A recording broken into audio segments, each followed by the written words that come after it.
my name is Sarah, and today I'm sharing my top 5 newly discovered authors this year. So I know that I normally only upload videos on Tuesdays and Fridays, so this is a little extra video for the week, but Lainey over at Ginger Reads Lainey started a wonderful tag a few years ago, I think, called Top 5 Wednesday, where each week there's a different topic and you get to share your top 5 for that particular topic. And the topic this week is your top 5 newly discovered authors this year. I started branching out a lot more this year with the kinds of books that I was reading. I've got a couple different projects going, which has caused me to read a bit more diversely, and as a result, I have discovered over a dozen new authors this year, and so I really wanted to share my top 5 favorites with you guys today. So here they are, in no particular order, my top 5 newly discovered authors for 2015, along with the books that I read that led me to discover them. Up first, Anthony Doerr, author of All the Light We Cannot See, the Pulitzer Prize winner for 2015. I had planned on reading All the Light We Cannot See anyway, just because I'd heard wonderful things about it, and then I heard it had won the Pulitzer this year and decided it needed to move to the top of my to-read list. And guys, this book was absolutely beautiful. I have not done a review on it because I read it several months before I started my channel, but I may reread it sometime in the coming months just so I can share my refreshed thoughts with you guys on it, because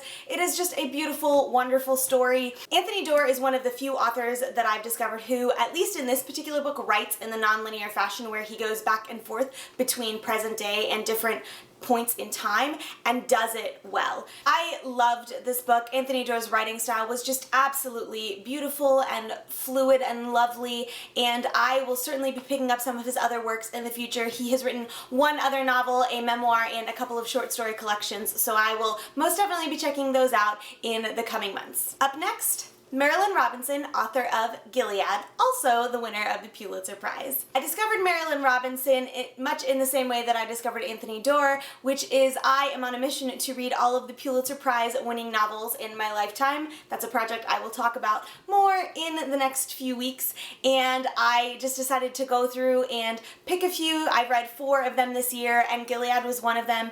It is just a beautiful, beautiful story. I've mentioned in previous videos that I keep a running list of quotes from particular books that I like, and this one, oh my goodness, so many quotes. It's just, Marilynne Robinson's writing style is beautiful and fluid. Just her observation into the human soul and how we process our lives, and I mean, I don't even know if I can describe how beautiful and lovely this story was. So I will certainly be picking up more of Marilynne Robinson's books in the future, and if you have not read this one, you definitely need to check it out. Up next, Nina George, the author of The Little Paris Bookshop. I did a review on this book a couple of weeks ago, and if you watched that, you have heard me gush about just how beautifully written this book is, about how many wonderful, wonderful quotes about books and stories and the life there are in this story, the ideas that were put forth, her character development. Oh my gosh, it was all wonderful. I'm a huge fan, even after just one book. Up next, Garth Stein, the author of The Art of Racing in the Rain. I mentioned this book briefly in my September haul and my October TBR videos, and I will actually be doing a full review of it come Friday, so I'm not going to say too much about the plot or anything, but suffice to say, this is probably one of my favorite books of the entire year.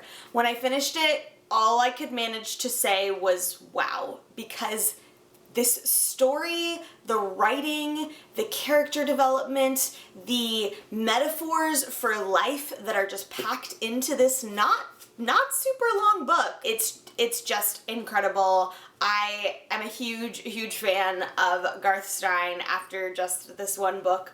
Obviously, like I've said with all of the other authors I've mentioned so far. And finally, this one is, without a doubt, my favorite newly discovered author of the year, and that is Leif Enger, the author of Peace Like a River. This, similar to All the Light We Cannot See and Gilead, is a book that I read very early in the year. I believe I read this in March or February, possibly even January. It's one of the very early books that I read this year, and it's exquisite. Like, there are no words probably to describe how beautifully written this book is. If anything that I have read this year is an example of books being a piece of art, this, hands down, is the book. This was actually Leif Enger's debut novel, and I can't believe this was his debut novel. He's written one other since, and I will without a doubt be picking it up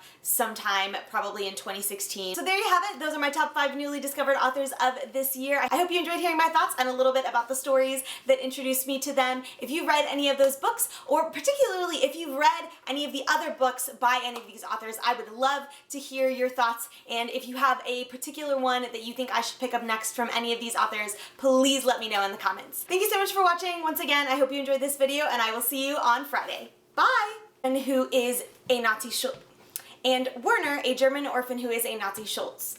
And Werner, a German... And Werner... Wow.